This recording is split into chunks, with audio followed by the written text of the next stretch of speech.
Audacity looks like it's silent when I'm not talking. Good. Okay. That's great. That's what we want. All right. Hey, everyone. This is OotiniCast episode 341. I'm Chill with Dr. Swotor and our guild emissary, Fiona. And we're going to be getting going for real in a few minutes here. This is the raw version of the podcast, and we will edit out any flubs or bad information or whatever for the quote-unquote actual podcast that will go out on iTunes and so forth starting tomorrow. And let's see. So, Dr. Swotor, you've got your Audacity rolling and you're ready to go? Yep. Fee, same question? Indeed. All right. My Audacity is also going. Looks good. Test, test, test. Yeah, it's fine. Good. And let me do one last check of my mic. Yep, good. It's still not...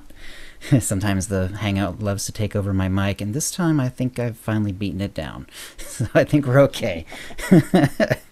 All right. Let me get back to Twitch. Yep, looks like the stream is going just fine. I've already tweeted it out, so I think we're good to go.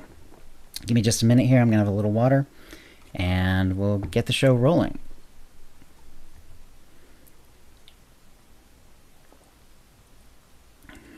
Okay, going in 5. Hi, and welcome to the OotiniCast, the podcast that admires anyone who can crawl their way out of a sewer. This is episode 342, being recorded on Thursday, September 6th, 2018. I'm your host, Chill, and with me is my co-host, Dr. Swotor. Hey, Dr. Swotor. Hi, Chill. Let's get this going. Yeah, this is all about, of course, the dev stream from yesterday. No guests, but we do have Guild Emissary Fiona here. Hey, Fee, how's it going? Hey, hello. And you're back from your trip. Last show you were on the road. Yes, we were. And how are things going? Have you been doing anything in game? I just got back in today. I think I logged in yesterday for the first time. And just basically trying to get some crafting going because I have this great Rishi stronghold that I want stuff in. And I actually popped in there today, and after crafting for a while, I was like, I have 22 of the MK4 universal prefabs. I'm like, what in the world? So I've been crafting. That's a lot. Yes. And so I bought a bunch of rocks and logs and stuff to throw around. But yeah, so I did that. Iron Spider shouted out in guild today and was like, hey, anyone want to come do this Ilum Heroics? So I joined him for that, and that was super fun. I would love to do that more often. So anyone who's looking for people, shout out in guild. If you're on and you're like, I'm doing this by myself, remember that there's others and we can play together. Yay. Yay. That's about it. Looking forward to the Jar Jar Joyride on Friday. We're going to be doing Terraform Beyond. Nice. And we still have room, so shout out. Let us know you want to Jar Jar with us. And if we have room on Friday, we will be happy to let you in. We can do a 16-man. That would rock. That would be cool. And Jar Jar Joyride is designed to be casual, so this will be story mode. Yes, absolutely. Story mode and fun, and we'll walk you through it if you don't know what you're doing. So right. And is it on Imp or Republic? Republic. Jar Jar is almost always, unless we have some weird exception, on the Republic side, which works this week for Conquest as well. So nice. So we'll be doing it. All right. Cool. Dr. Swotor, what you been up to since last week? Well, the last day or so, I've actually gotten into the game, and my main characters are all on the Sith Empire side, so I'm lonely over there because Conquest switched back to the good guys. And so I'm used to signing in on Thursday morning, and we're at over 100,000 Conquest points. We're well on our way, and it's just crickets. It's just me completing mercenary story missions. So the Republic side is, I've been playing over there too, trying to level up my Sage, get it ready for contributing to the Jar Jar Joyrides. Mm-hmm. Instead of being carried and having the bolster do the heavy lifting. So that's what I've been doing in game. Just really excited about the dev stream yesterday. Really excited to see that the game's going. We knew it was going in a direction, but to have a little bit more details and be able to speculate, I think that's a really fun time to be a fan of anything. And I can't wait to talk about that later in the show. Sounds good. All right, and let's see. Let me do a shout out to the chat room here. It's a little light this time because it's we normally do a show every other week, but because of the dev stream yesterday, we are putting out one on the Thursday instead of waiting another Thursday. Agent Iron Spider's here, Kaz Makari is here, Decaf Smurf, Deck is here, Dr. Swotor and Fee are both here as well, Siskike, Starry Saber, and Sinwolf69. Hey everyone. All right, I got Chillstrike the Smuggler all the way done with story content, and I finished the Trader's Trilogy yesterday, so that was pretty cool.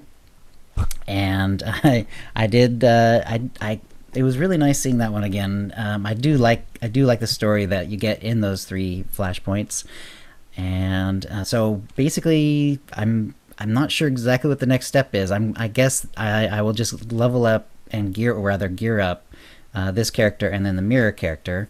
They're both named Chillstrike, just with different spellings, and kind of focus on actually having sort of a main. Wow, who would have thunk it, right? Wow. So, yeah, I know, it's weird. But I do like the spec. I do have, actually, when I went over to the agent today, I kind of realized, oh yeah, a while ago I was doing some PvP on that character, and Snave actually had come over and he brought his audience to my stream for a while, which was nice. And he gave me some advice on like different utility points to put for, nice. Especially for PvP. Yeah, and I haven't taken that information and put it on the Smuggler, and I'd like to make those identical. And I think 1 or 2 of them, my ability buttons are on different keys as well. So I want to make everything absolutely identical, so that no matter which side I'm playing, I know exactly what I've got, exactly what my talents are, and exactly which buttons I need to press to have the exact same abilities go off. So, yeah. I still have to do that on both. Yeah, on everyone, basically. It's always weird to me. I'm like, why is this in the wrong place?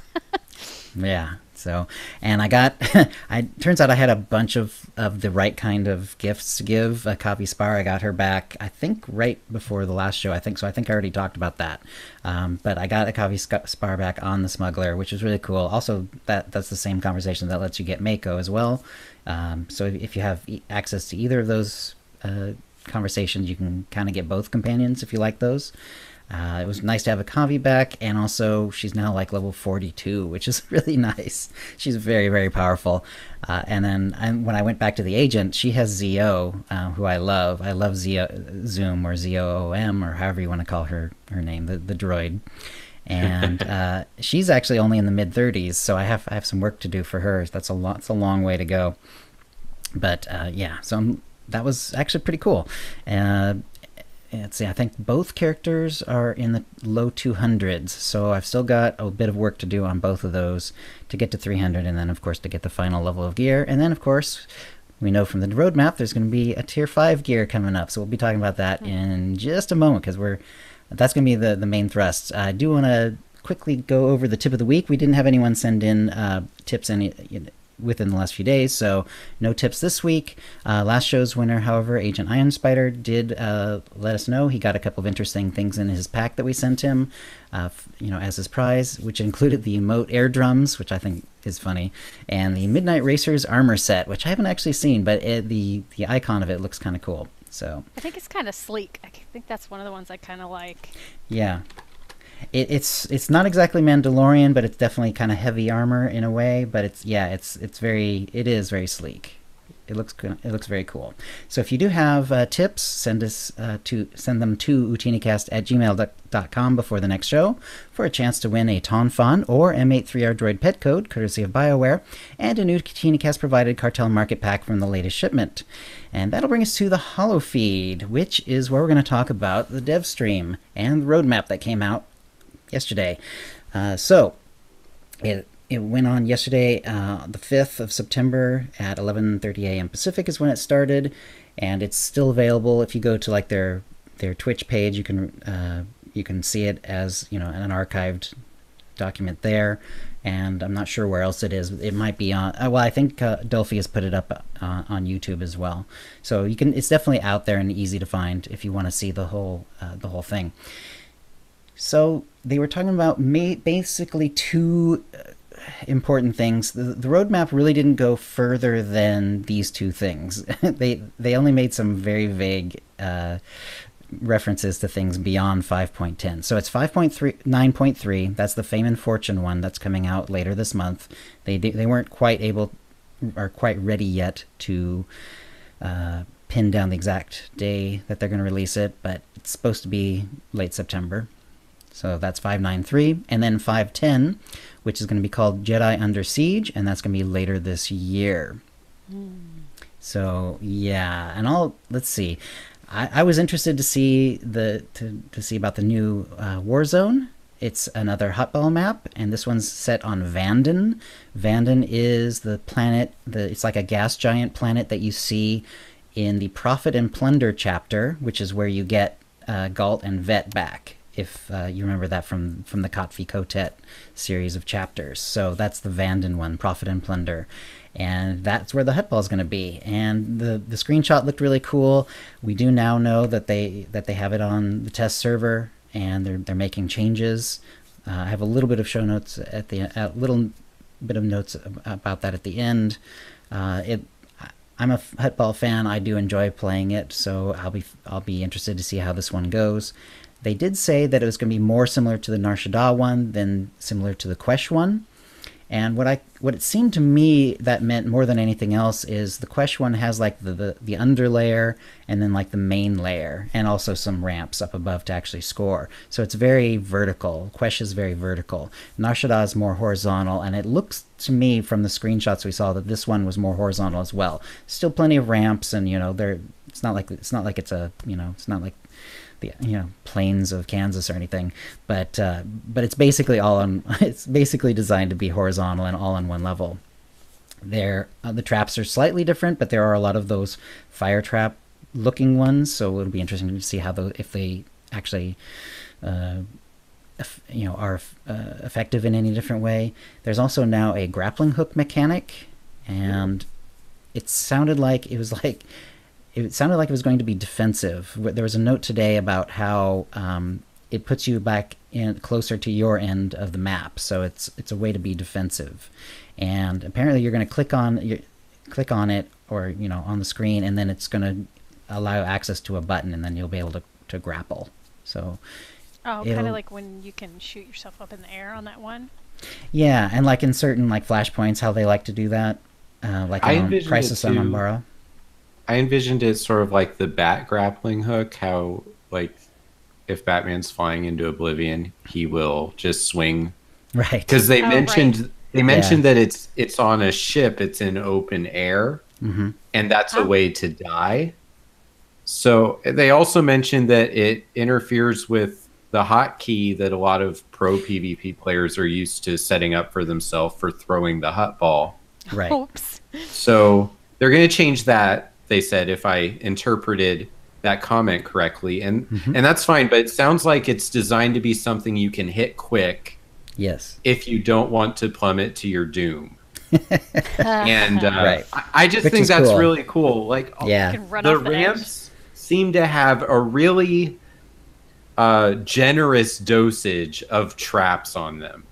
And I think that's really cool, especially if the defense has a method for getting near the end path to intercept. Because one of the things I really don't like about the Nar Shaddaa Hutball arena, if I could change one thing, is if the person with the ball gets 2 fire traps away from you, they're going to score, or your friends who just died are going to have to DPS their brains out to stop that person from scoring. But they just died, so they're probably not very good at DPSing to stop the person who's just, inch by inch crawling towards that finish line. And God forbid they know how to pass. So, well, it's shorter now, isn't it? Yeah, it looks shorter, but it looks like there's lots of traps in that path. I'm really, I haven't done the PTS, but like you mentioned, Chill, you said you like Hutball. I think it's great.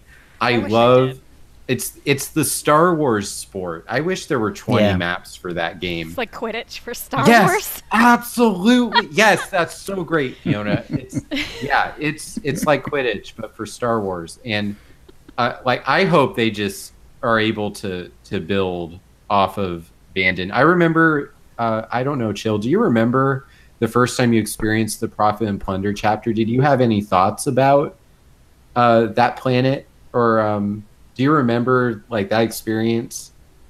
Yeah, I love the chapter. Although the planet itself was like, it was fine. It wasn't like it really grabbed me. A lot of it takes place on the ship, and also when you are actually before you get to the ship and you're actually getting Vet and also the other alien. I can't remember his name, but he's the one who helps with.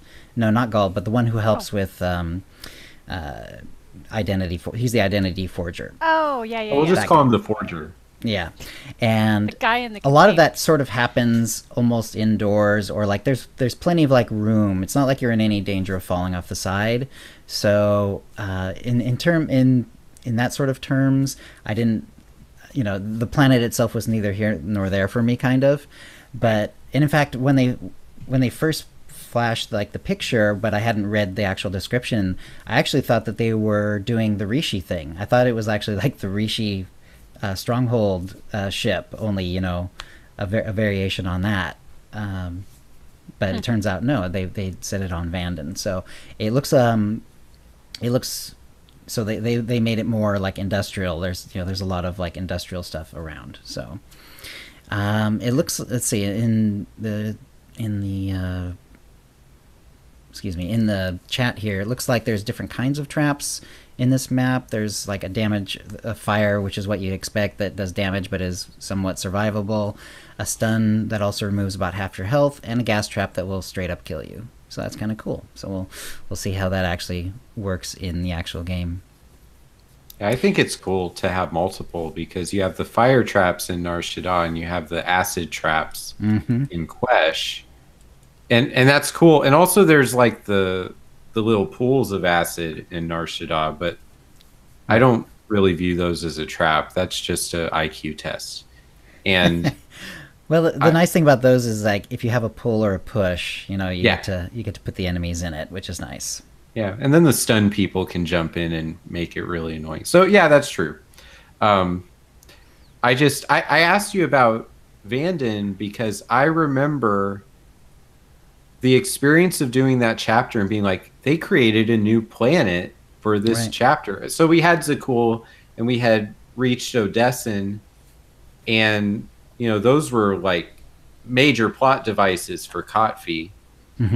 And I just thought it was really cool that this planet is not somewhere we've been. I don't remember the order of the chapters perfectly, but the Scum and Villainy planet made an appearance in Kotfi. But we'd been there before. It's not an op, but they repopulated it, reused it. Yeah. And that's really cool too. I'm not downing that at all. I just think it's really neat that we get to go back there for another play mode. I'm really glad that that probably helps a little bit with development time. You have assets already developed.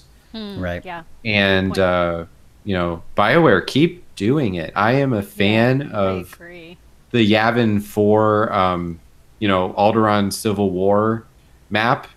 I do not mind things looking different and being like just remixed a little bit and give us a new thing. That's really cool. I'll kill other players anywhere.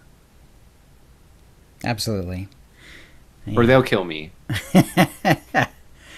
So there's a lot on the fall roadmap, and I've actually copied the whole thing from swotor.com into the show notes. So if you have, it's easy enough to find on swotor.com, and they've also added a link on the page where the Twitch document was. But it's Yeah, so we've already talked about the Hutball, which was pretty cool. Let me actually go to my notes because I think they're a little bit quicker here. I just linked it for the chat if anyone wants to go to swotor.com to see what's going on there. Cool, thanks. Yeah. So it looked like once 593, it seemed like the Hutball thing was sort of the main thing from there, and then a lot of it was from 510.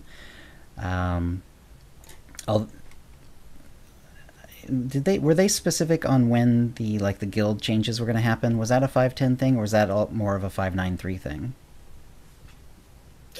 I can't say with any degree of accuracy, but I feel like those are 510 things. Yeah, I kind of thought so too, based on when they talked about them. Okay, so in 510, one of the main there's several actually pretty big things coming. One is that they're going to take the story from, well, you had Kotfi and Kotet, and then you had the Iokath Daily area, and then you had the Trader's Trilogy of Flashpoints. And when you get to the end of that, this is getting a little spoilery, but I'll try to reduce spoilers as much as possible. Nope, spoiler alert. Chill, say whatever you want. We warned them. Basically, they were very cleverly made it so that at the end of the Trader's Trilogy, the Alliance is still the Alliance, but it's not a major galactic power the way it was at the end of Kotet. So the question is, what happens from there? Well, so it looks like the Republic and the Sith Empire are going to go back at it hammer and tongs, just like they always like to do. So 510 is going to start up this storyline. It's going to take the ball from these storylines, and then it's going to start sort of this new bit where it's going to be a new rivalry between the Sith and the Jedi. It's going to include a new planet and daily area, and I don't want to. There has been apparently a lot of speculation, but also even some sort of semi-confirmation, but it's not really supposed to be public yet because the devs were very careful not to say what planet it is. But apparently they gave enough hints because they said that it had appeared in the SWTOR comic books, and they gave a couple of other little hints. Yeah. And so some people actually have figured out exactly what planet it pretty much has to be, which is kind of cool. But we'll figure out exactly what it is later. Yeah.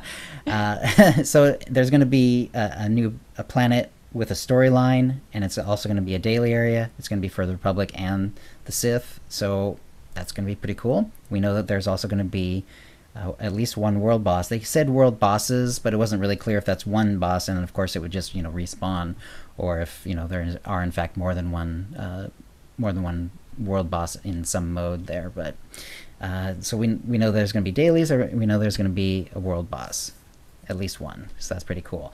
And this is also going to bring up tier 5 gear. So so Fee, are you excited about the tier 5 gear? I'm excited about the way you have to get the gear. I am a little bit over the whole grind for gear and then being so over geared that I actually don't even need to know how to play my class to get anything done. I'm just walk in and wipe the ground with the people. I'd like to have to. I mean, I know how to play my class, but I feel like I don't have to anymore. So it'll be nice to have a different way to have to do something. Nice. And Dr. SWTOR, how about you? Are you cool? Excited about the tier 5 gear, or? I am. I just want the details filled in a little bit. Yeah. I have been such a huge fan of operations ever since I learned how to do them. And that was not that was not in the early life of the game at all. So, they're not. I still enjoy them. I like the difficult content more than story mode. Yes. I think story mode wise, I would feel comfortable taking almost any kind of tune and filling that role. Because if you understand the 3 roles and DPS, how to generate the right damage, and tanking, how to hold threat, you can do it on story mode. It's not as specialized until you switch the phase difficulty. So to incentivize people to actually switch the phase difficulty and not just get the easy rewards where you're guaranteed to win, I think it's great. I actually really miss the highlighted hard mode. I know that's a little controversial. Some people are good riddance on that because it gives the highest level gear for a little lower difficulty. But it's sort of like a chicken or the egg thing. Like if you need that level gear in order to get there, but you have to be there and succeed before you are rewarded with the thing you need to be there. Right. You know, in education, we try to avoid those kinds of loops. You know, just as a side note. But I'm really curious to see what the minimum it takes to get a small amount of this gear and what the, you know, how extended is the ceiling going to be? Like, what's the quickest way people can gear up their tunes this way? And do I need to start becoming friends with really good players who craft because I'll never get there unless they trade me gear? I don't know. Just these are the questions I'm thinking about. You know, our raid team is formed. I forgot to mention that at the beginning of the show. So in a couple weeks, we'll see what we're going to be able to start building there, and you know, we'll see which of these schematics we can track down when the time comes. And I'm really excited for all of that. Also, the daily areas. I just want to comment on that. That's great. I am always for more daily areas. I don't do IOCath very much because it takes multiple days to do it. Isn't that funny? Yeah, that's right. I don't do it too. Me too. Terrible design choice. Just, Seriously, you know, change that 10 to an 8, please. But yeah, I'm super excited to have another one in a new location, and to build up those new cognitive pathways for how to complete them. And you know, because Yavin 4, I can do it on autopilot now, just like everyone can. And CZ198, you can do, you know, oh, I have 15 minutes to play. Let's do the weekly. So I'm just really excited to see what that weekly looks like, what that, you know, what the daily missions look like. Are they more fun to play in a group? Are they actually still fun to solo run through? Just, I'm excited about this. I don't know if people got that memo. I am always excited about new areas. Like, we have a new planet. That is super cool.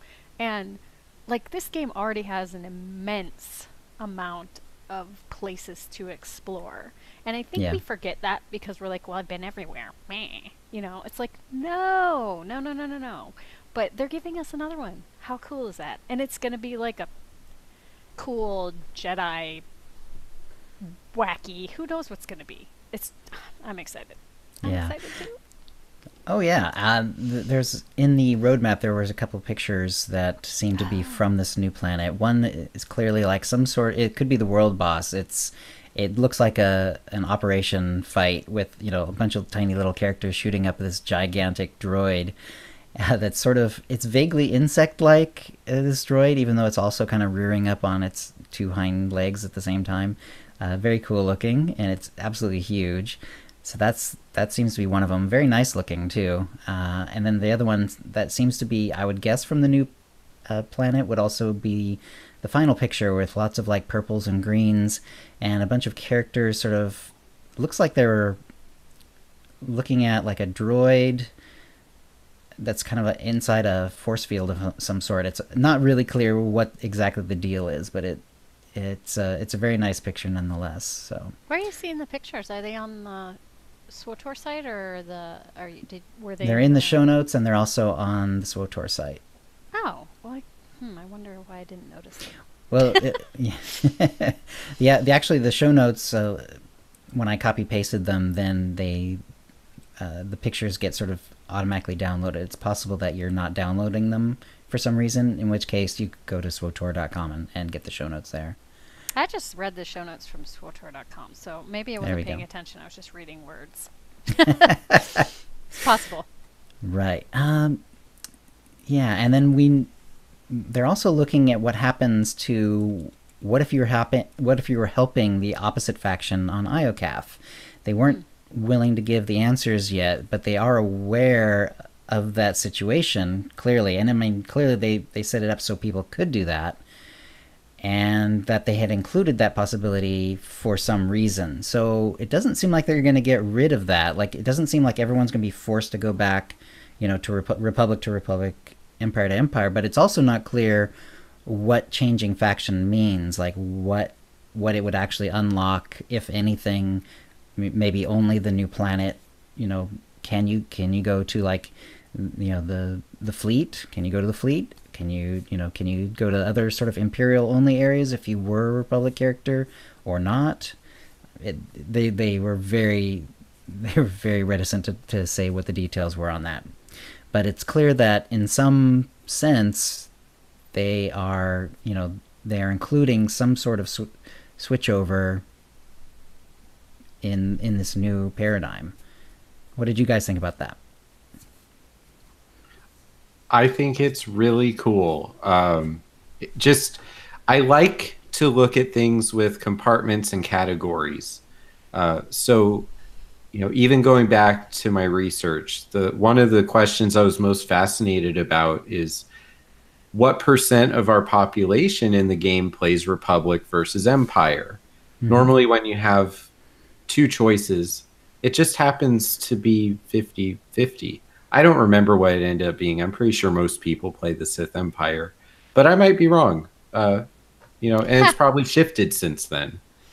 But now there's the possibility for, can a Sith sorcerer be on Coruscant when they use their, when they go to their home planet they've abandoned? Or, I feel like it would be, after what we saw in the dev stream yesterday, I really think it would be anticlimactic to have a cutscene where I show up and I talk to some prominent Jedi and they're like, you throw lightning, get out. And then it's like, oh, guess you're still Sith Empire. So I feel like we're building towards something. And, whether it's the death of factions or switching over, or maybe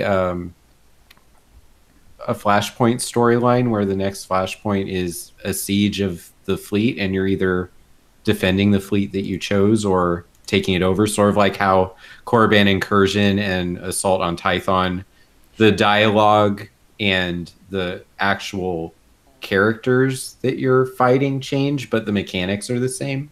Mm-hmm.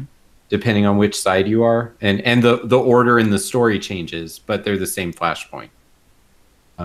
I don't know. They can be so creative, and they can come up with things that I can't even fathom right now sitting in this chair. So I just want to see it. Yeah. I if I had to guess, and this is only a guess, I would say that probably the switchover would be like kind of limited to this new planet, at least at first. It'd be interesting to see, though, like, if they do that, if later on down the line they don't like expand it even more, so that eventually an Imperial character can become Republic, or a Republic character can become Imperial.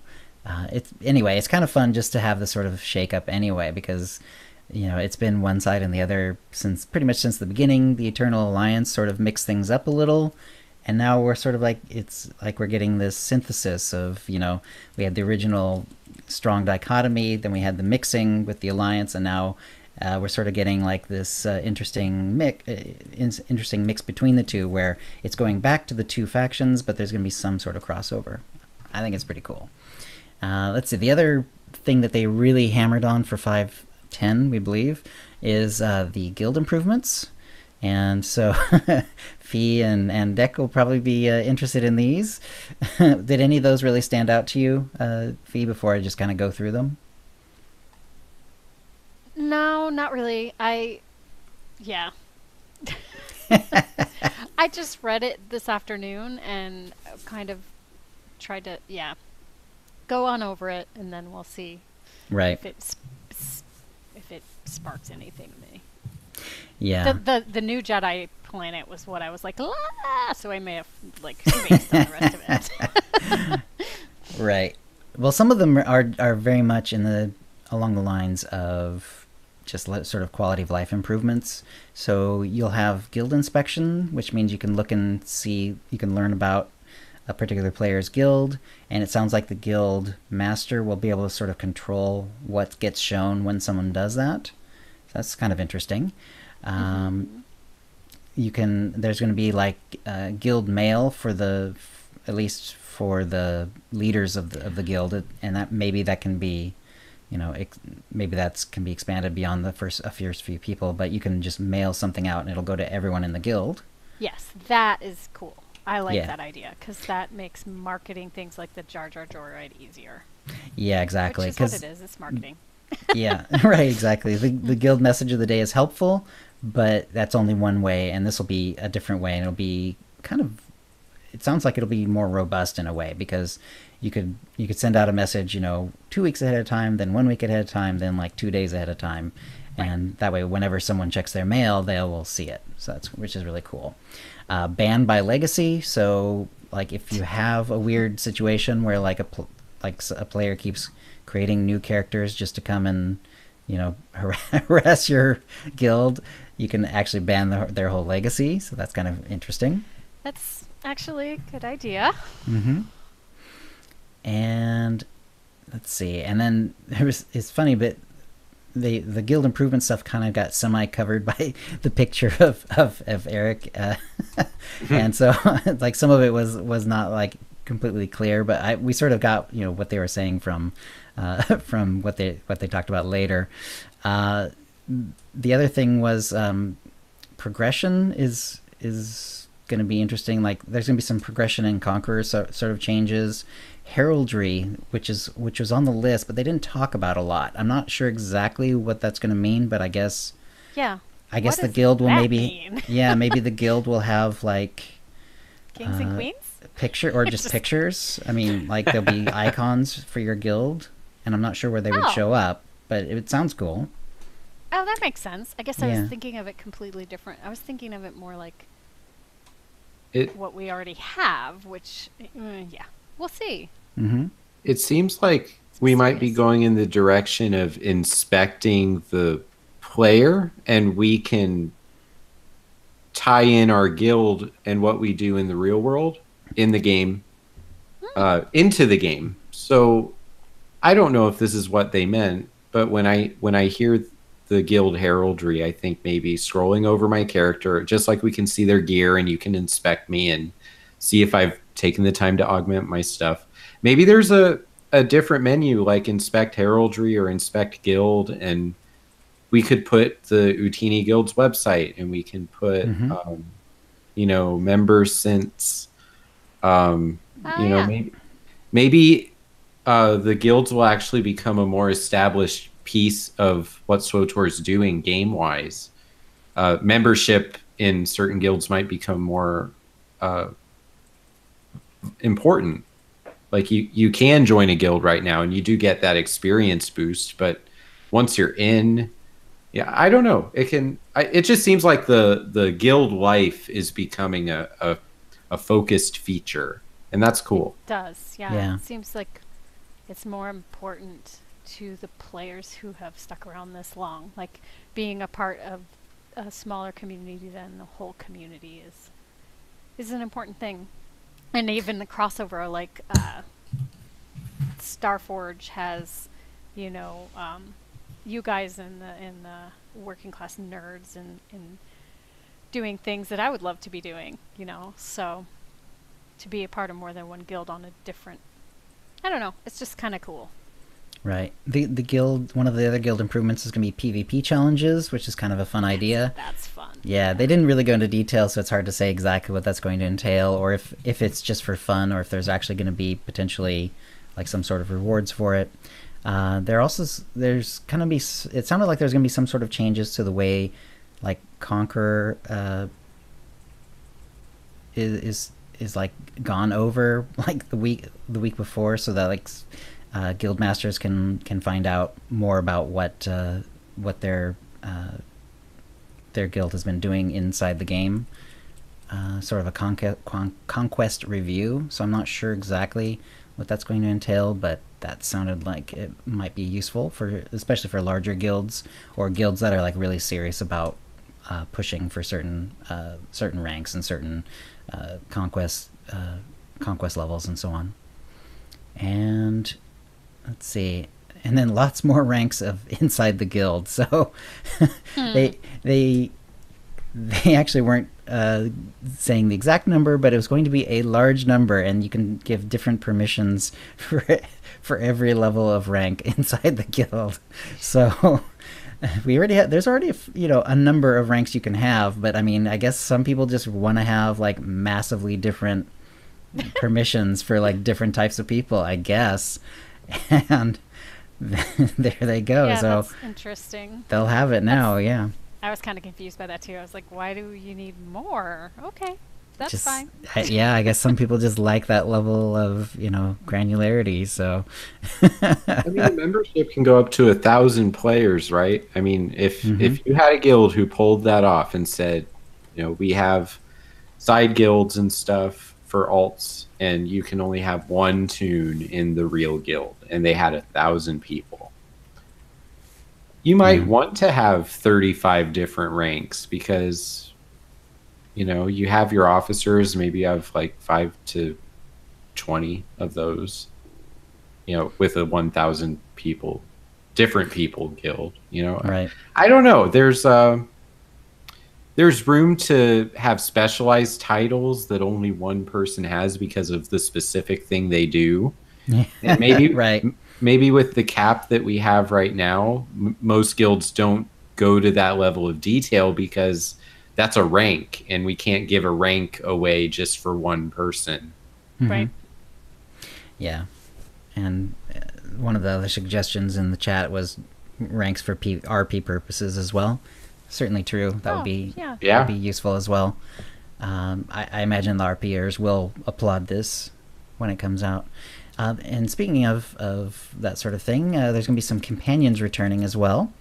And it's going to include 3 different romance companions. So Doc from the Jedi Knight, Nadia from Jedi Consular, and Jaisa. And they talk specifically about Jaisa because that's a special case.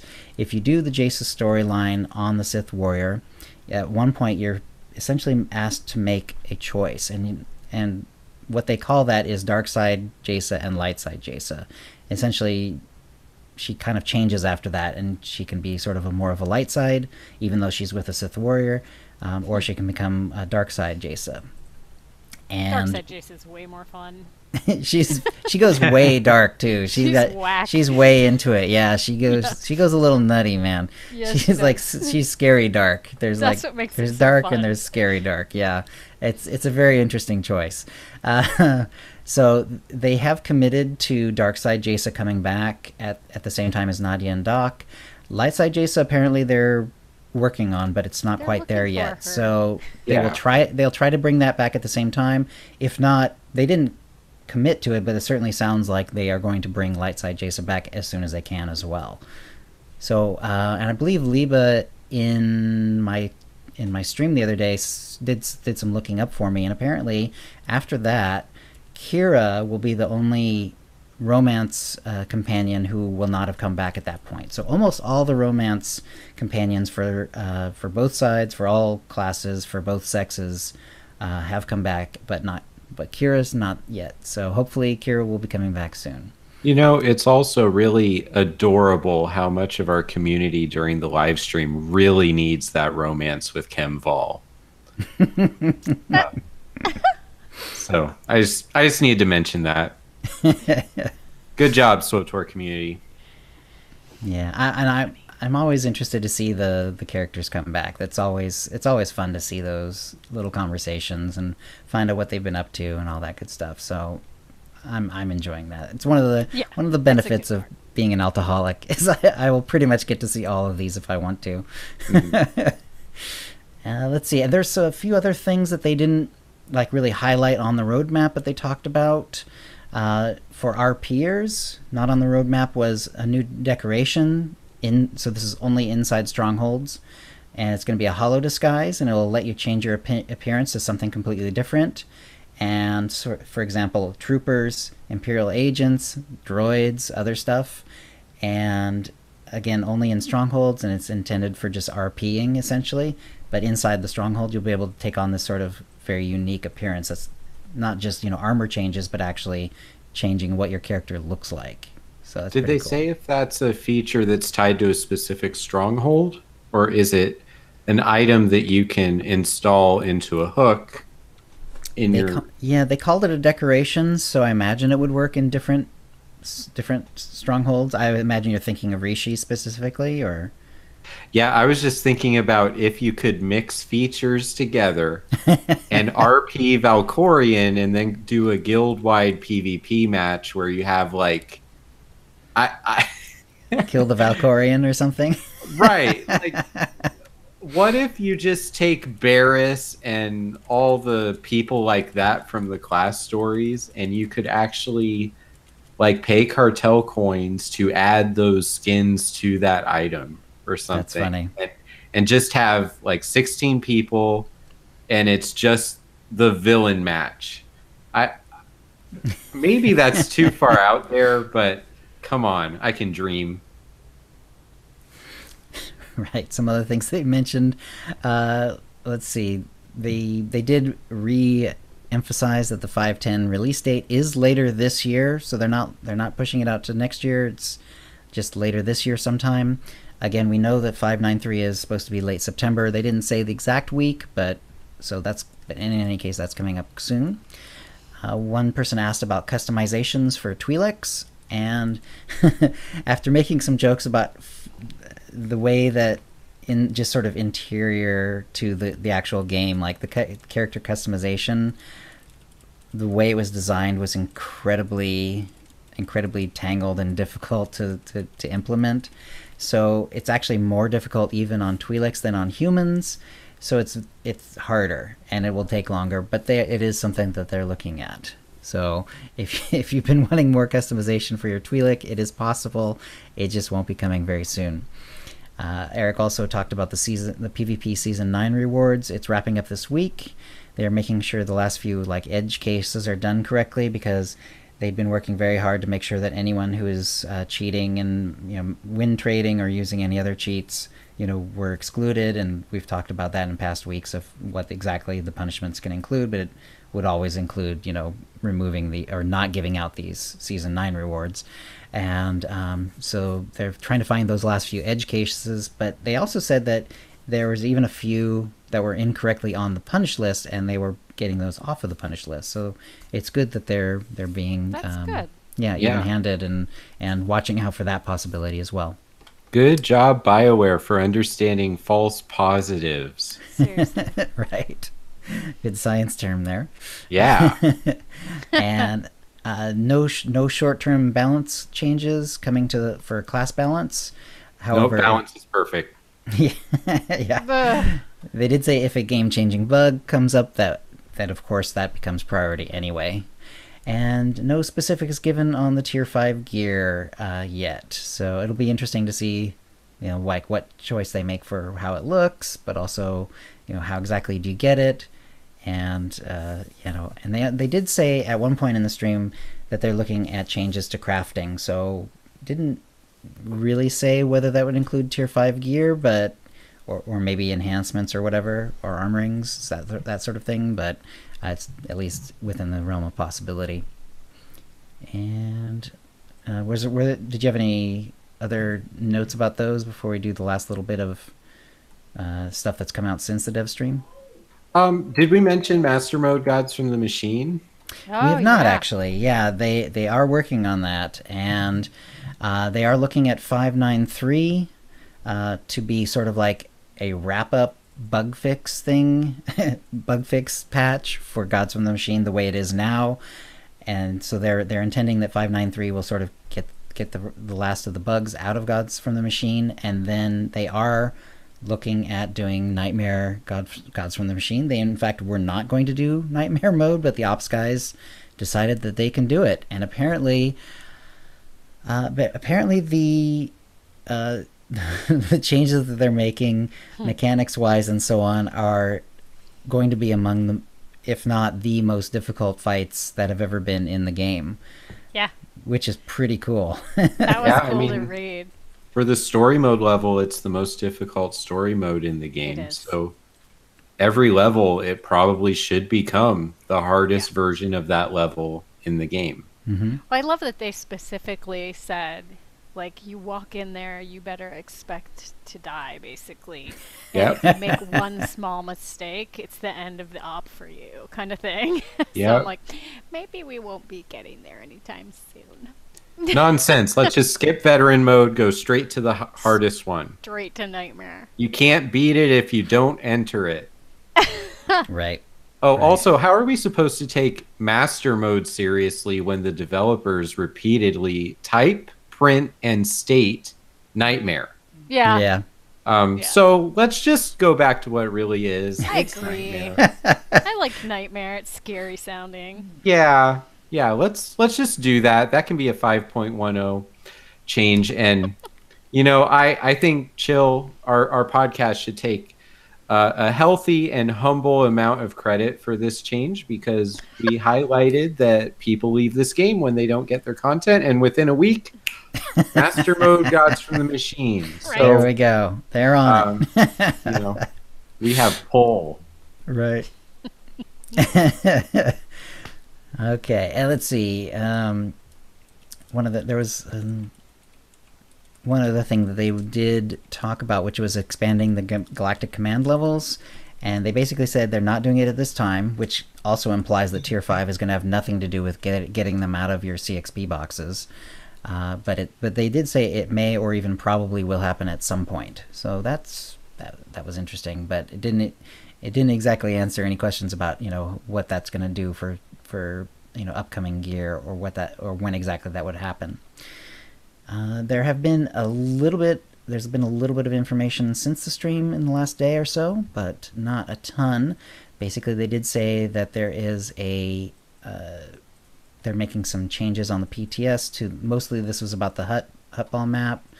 They're making some changes to make it feel less cluttered. They removed something from the middle that was like blocking vision. They're putting up force fields, which kind of blocks physical movement, therefore, but lets the map look more open so you can see better.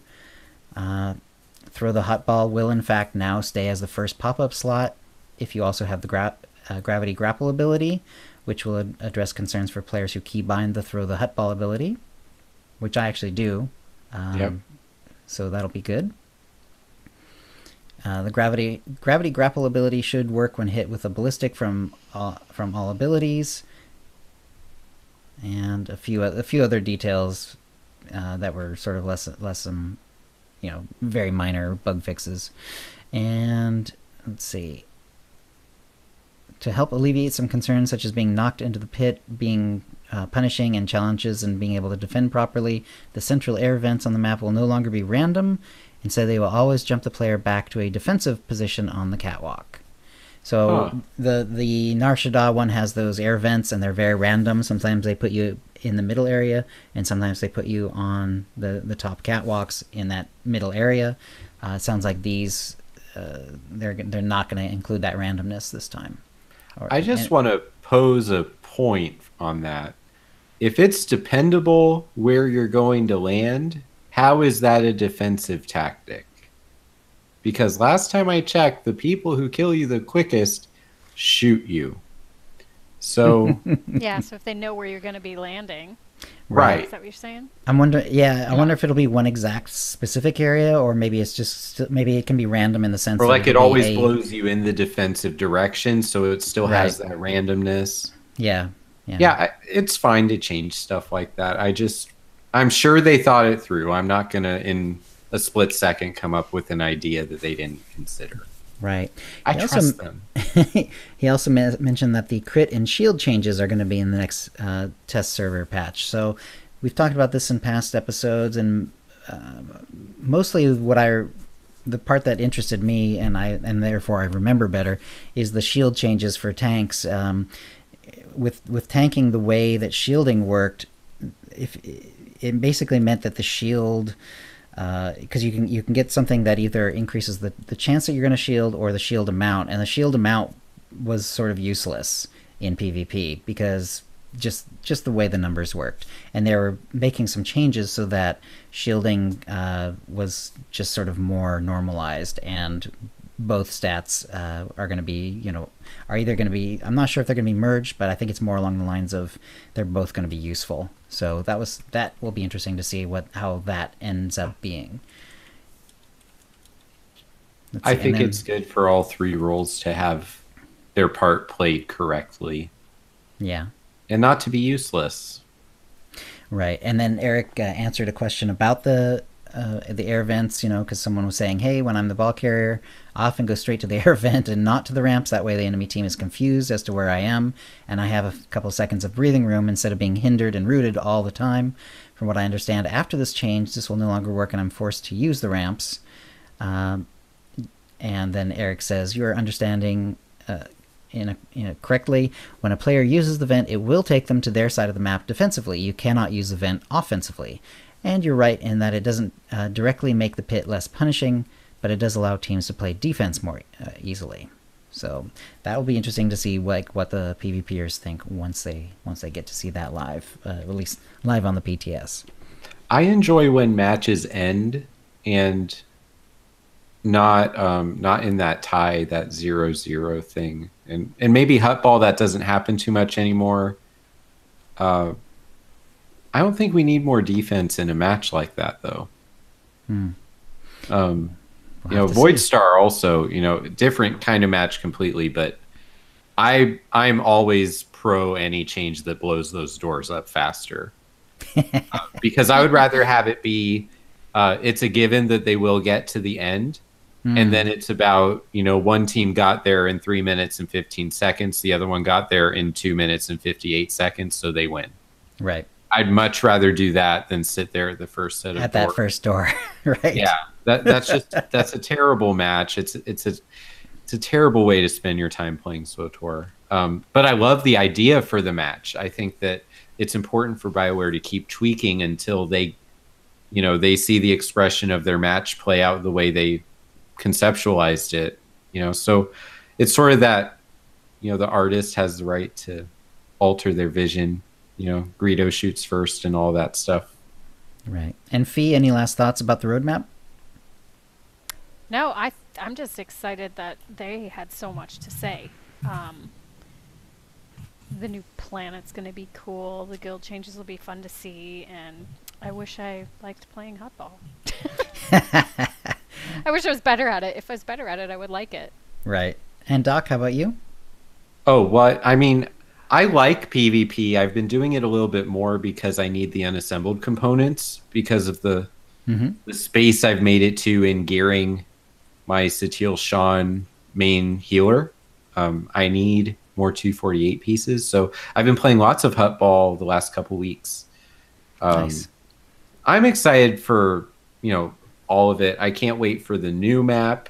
I hope it pops frequently. There are some new maps that I have not played very much because they were new and had that increased frequency at a time when I wasn't focusing on PvP. I feel like I missed out because of that, because now there's a good number of maps and you can play PvP for the whole weekly and have certain maps that you didn't play and you did Novari Coast 7 times. So right, and you didn't see Yavin, or maybe you didn't see Odessan. Yeah, exactly. Grounds. And I like the Odessan map. I like that randomness. I think PvP thrives when it's random and there's a healthy dose of the objective and people killing each other.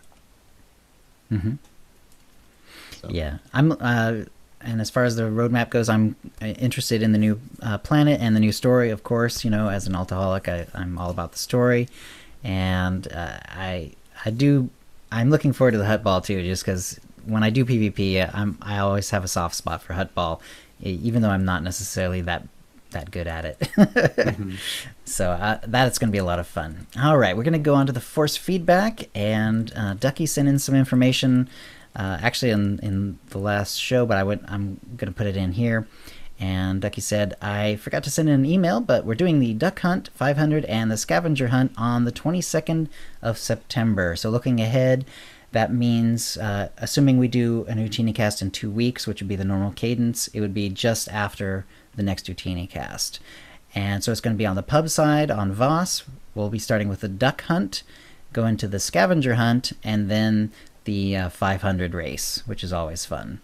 And that at that point, that's all the details he had. And it will be Saturday Pacific time. Again, that's Pubside, Voss on Sutil Shan. And it'll basically all be one big event, probably around, at least for now, he thought 4 p.m. Pacific would be the start time. So that'll be the 22nd of September. And yeah, just if you're in the guild, just let them know you're interested. And that's going to be a lot of fun in just a couple weeks. Fee, did you have any other guild information? I don't think so. There's a lot of chatter about having Hutball practice, so Well, on yeah. our Rishi stronghold. So maybe we can get that going. That's right. Maybe if you can figure out like what the new map is going to look like, maybe you can set up your new Rishi stronghold to be as close to it as possible. Right. That would be cool. Yeah. That'd be very cool. Oh, Sunwolf wants me to mention that our Summer Conquests blowout is kind of coming to an end. Okay. We're not going to have the same level of like rewards being like you get the title. We don't have the ability anymore to do the, what is it called, as granular